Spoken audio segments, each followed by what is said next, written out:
Bismillahirrahmanirrahim. Assalamu alaikum. Hope you're doing well.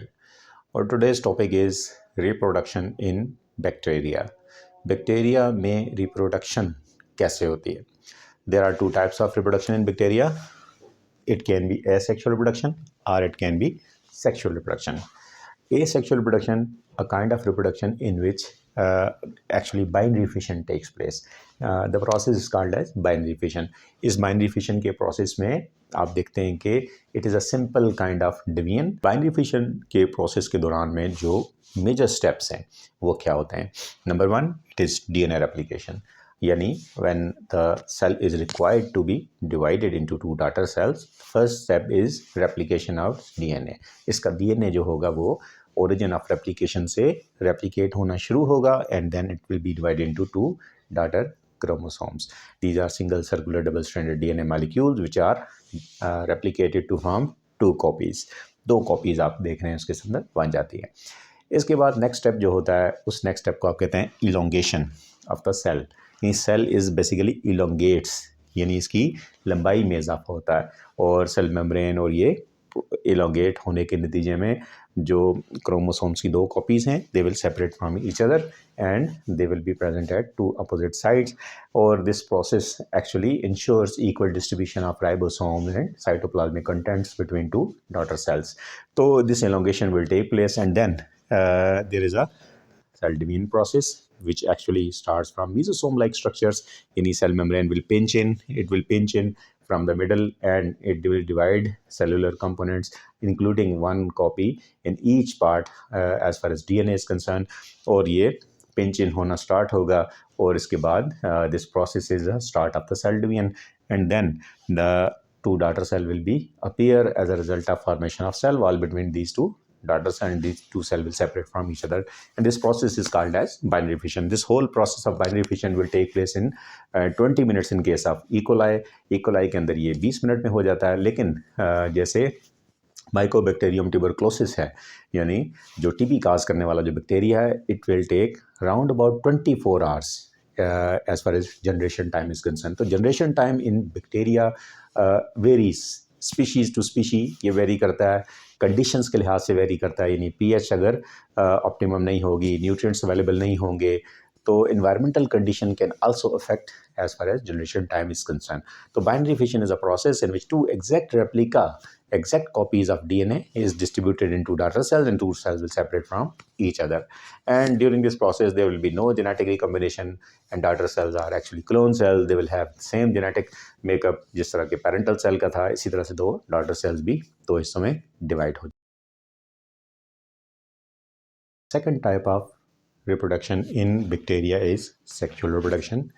In case of sexual reproduction there is a genetic recombination यानी bacteria के अंदर typical sexual reproduction नहीं होती, actually they recombine their DNA. तो one of the bacteria become donor and other one become recipient. तो donor अपने कुछ characteristics या जेनेटिक मटेरियल शेयर करता है किसके साथ रेसिपिएंट के साथ and recipient will show new characteristics. So that is why recipient is called as recombinant and this kind of sexual reproduction is called as recombination. तो रिकम्बिनेशन में bacteria actually recombine their DNA. ठीक है जी. And this process is called as sexual reproduction as far as bacteria is concern. अब recombination के bacteria के अंदर तीन मेथड्स हैं, कंजुगेशन, ट्रांसडक्शन एंड ट्रांसफॉर्मेशन. यानी bacteria can recombine DNA and show new characteristics after this process of sexual reproduction or recombination as a result of either conjugation, transduction or transformation. In case of conjugation, जो first step है आपके पास conjugation में क्या होता है? Actually the sexual reproduction process was considered not possible in bacteria earlier, but Lederberg and Tatum and they observed and they got Nobel Prize after observing this recombination process and describing this process. Actually होता क्या है इसके अंदर in case of conjugation उन्होंने एक experiment किया। इस experiment के अंदर उन्होंने इकोलाई बैक्टीरिया लिया। इकोलाई बैक्टीरिया का उन्होंने कल्चर किया और नॉर्मली इकोलाई बैक्टीरिया की जो वाइल्ड टाइप होती है, it can survive in minimal media, यानी बेसिक न्यूट्रिएंट्स के ऊपर ये सर्वाइव कर सकते हैं, ग्लूकोज वगैरह, साल्ट्स और इस तरह के बेसिक न्यूट्रिएंट्स अगर उनको दिए तो they are capable of surviving in this environment in minimal media. These bacteria, wild type bacteria were radiated, इनके ऊपर एक्स रेज की बम्बार्डमेंट की गई। एक्स रेज एक्चुअली म्यूटाजेनिक हैं। एक्स रेज जो होती हैं दे कैन म्यूटेट डीएनए के अंदर ये चेंजेस ला सकती हैं। So when they bombarded X rays, तो some of the genetic material was mutated and कुछ ऐसे इनके अंदर स्ट्रेंथ बनी कि these were growth deficient and they actually need a particular kind of nutrient so that they can grow. इन्होंने इसमें से 2 न्यूट्रिएंट्स निकाले। एक म्यूटेंट्स जो थे इकोलाई के, they are deficient as far as as substance is concern. अगर उनको एज सब्सटेंस मिलेगा तो वो ग्रो करेंगे, अगर एज सब्सटेंस नहीं मिलेगा तो वो ग्रो नहीं करेंगे। They were named as a deficient. इसी तरह कुछ ऐसे बैक्टीरिया की स्ट्रेन मिली which were B deficient, a substance which is hypothetically named as B. This B substance ये खुद नहीं बना सकते थे क्योंकि उनका डीएनए, वो बी सब्सटेंस बनाने वाला जो डीएनए के अंदर जो जीन था, that was mutated, so they are not capable of synthesising B substance, they are called as B deficient. So these 2 mutants were remove from the media. इनको निकाला गया और इनको शिफ्ट किया गया किसके अंदर? इनको शिफ्ट किया गया एक न्यू मीडिया के अंदर, जहाँ पर इनको ए और बी बने बनाए दे दिए गए। जब ए और बी इनको बने बनाए मिले तो नाउ दे कैन ग्रो। इन्होंने ग्रो किया और इन्हें ग्रो करने के बाद कुछ टाइम के बाद जब इनमें से इन्होंने इस मीडिया में से इस बैक्टीरिया की टाइप आइसोलेट की, तो कुछ इनमें से ऐसे थे those which were A deficient, a substance नहीं बना सकते थे स्टिल, और अगर इनको निकाल के ग्रो किया जाए तो ये ग्रो नहीं कर पाते थे। कुछ ऐसे थे जो बी सब्सटेंस नहीं बना सकते थे और इनको अगर बी की एब्सेंस में ग्रो किया जाए तो मिनिमल मीडिया पे ग्रो नहीं करते थे, लिहाजा इनको सप्लीमेंट्री न्यूट्रिएंट्स देना ज़रूरी था। लेकिन अस्टॉनिशिंगली यहाँ पर कुछ वाइल्ड टाइप्स दोबारा मिल गई। हालांकि यहाँ से ये दोनों जो थे ए और बी म्यूटेंट्स इसके अंदर ग्रो किए गए, लेकिन वाइल्ड टाइप्स जो थे they were capable of surviving in minimal media. They were again recovered from this mixture या कल्चर। तो ये जो कल्चर से दोबारा वाइल्ड टाइप मिल गए, तो somehow in wild type के अपीयर होने की रीज़न क्या थी कि जो ए डेफिशिएंट थे इन्होंने बी बनाने वाली इंफॉर्मेशन इधर ट्रांसफ़र की, चूँकि इनके पास बी बनाने की एबिलिटी थी, बी सब्सटेंस, और जो बी वाले थे उनके पास बी बनाने की एबिलिटी तो नहीं थी, लेकिन they can synthesise a substance. जिन्होंने ये इन्फॉर्मेशन इसके साथ शेयर की, और किसके ज़रिए शेयर की? There was a cytoplasmic bridge between them. इस साइटोप्लाज्मिक ब्रिज के ज़रिए से उन्होंने जेनेटिक मटेरियल एक्सचेंज किया, and this process is called as conjugation. It was first observe in electron microscope के जो बैक्टीरिया होते हैं उनके दरमियान में टाइनी साइटोप्लाज्मिक ब्रिज डेवलप होते हैं। एक्चुअली दे आर सेक्स पिलाए, यानी इनके ऊपर जो आउटग्रोथ्स होती हैं, नॉन हेलिकल अपेंडेजेस होते हैं, उनके ज़रिए आपस में ये फ्यूज़ होते हैं, और फ्यूज़ होने के बाद इसके ज़रिए से साइटोप्लाज्मिक ब्रिज के ज़रिए से इंफॉर्मेशन एक्सचेंज करते हैं। तो इसके पास ए बनाने की एबिलिटी नहीं थी, लेकिन बी बनाने की थी। इसने बी जीन इधर ट्रांसफ़र कर दिया, इसने ए जीन इधर ट्रांसफ़र कर दिया। सो इसके नतीजे में जो वाइल्ड टाइप जो थी, यानी मिनिमल मीडिया पे ग्रो करने वाली टाइप दोबारा अपीयर हो गई। सो इस तरह से कंजुगेशन का प्रोसेस जो था it was discovered.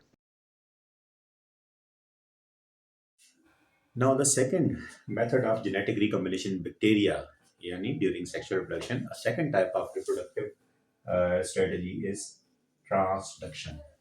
In case of transduction, the genetic information is transferred from one bacterium to the other bacterium with the help of bacteriophage, which is a third party. यानी bacteria directly दूसरे bacteria को information नहीं दे रहा, जैसे आपने conjugation में पढ़ा कि साइटोप्लाज्मिक ब्रिज से डोनर और रेसिपिएंट के दरमियान में डायरेक्टली जेनेटिक इन्फॉर्मेशन एक्सचेंज होती हैं। इस तरीके से जो ट्रांसडक्शन है इसमें एक्चुअली थर्ड पार्टीज इन्वॉल्व, यानी एक बैक्टीरिया से इन्फॉर्मेशन लेके दूसरे बैक्टीरिया तक पहुंचाने वाला जो है वो bacteriophage. Actually it is a virus which is bacteria eating virus, जो आपने पिछले चैप्टर के अंदर पढ़ लिया। तो this virus is actually responsible for taking information और जेनेटिक मटेरियल और DNA from our donor bacterium to recipient bacterium. This process can be explained with the help of a diagram जो आप देख रहे हैं। इस डायग्राम में आप इस सारे प्रोसेस को ऑब्जर्व कर सकते हैं।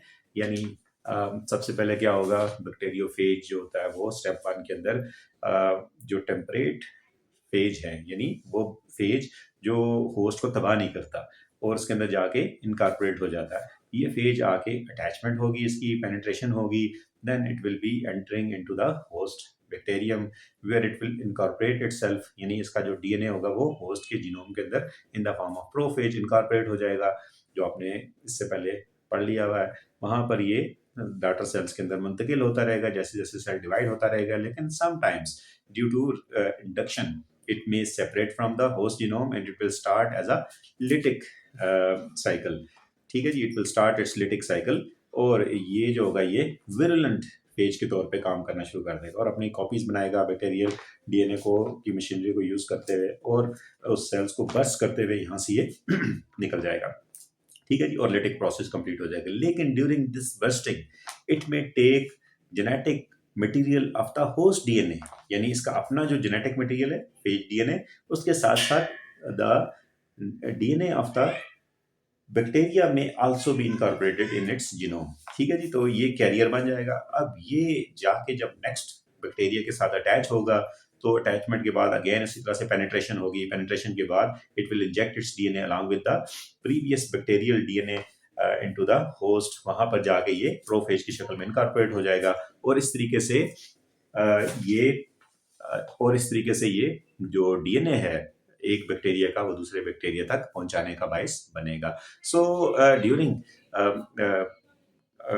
Bacteriophage life cycle it may transfer genetic material या DNA of the bacteria to next bacteria, and next bacteria which receives this DNA through the bacteriophage will transform and will show new characteristics. It will become recombinant and it will show new characteristics. यानी पहले अगर ये किसी antibiotic के खिलाफ resistance इसमें नहीं थी तो अब it will start showing antibiotic resistance. A third type of recombination process in bacteria is called as transformation. In case of transformation, actually ऐसा होता है कि समटाइम्स बैक्टीरिया में रैपिडली डिवाइड, यानी उसकी ग्रोथ का और प्रोडक्शन का और बाइनरी फिजन का प्रोसेस बहुत फास्ट होता है, या समहाउ बैक्टीरिया में डिसइंटीग्रेट या डेड हो जाता है किसी मीडियम के अंदर ड्यू टू एनवायरमेंटल चेंजेस। तो during these rapid cell division or during death the components of the cell will disperse in the medium, or these components can be DNA fragments. These DNA fragments are present in the medium, और medium में से अगर कोई bacteria जो उसी का compatible bacteria उसी species का है या मैटिंग टाइप उनकी मैच कर रही हैं तो वो इस DNA को मीडियम में से एब्जॉर्ब भी कर सकता है, और जब DNA को ये एब्जॉर्ब करेगा मीडियम में से तो it will be transformed and will show new characteristics, यानी इसके अंदर रिकम्बिनेशन हो जाएगी और उसके कुछ जीन जो होंगे वो चेंज होंगे, तो इसके नतीजे में अब बैक्टीरिया में शो न्यू कैरेक्टरिस्टिक्स।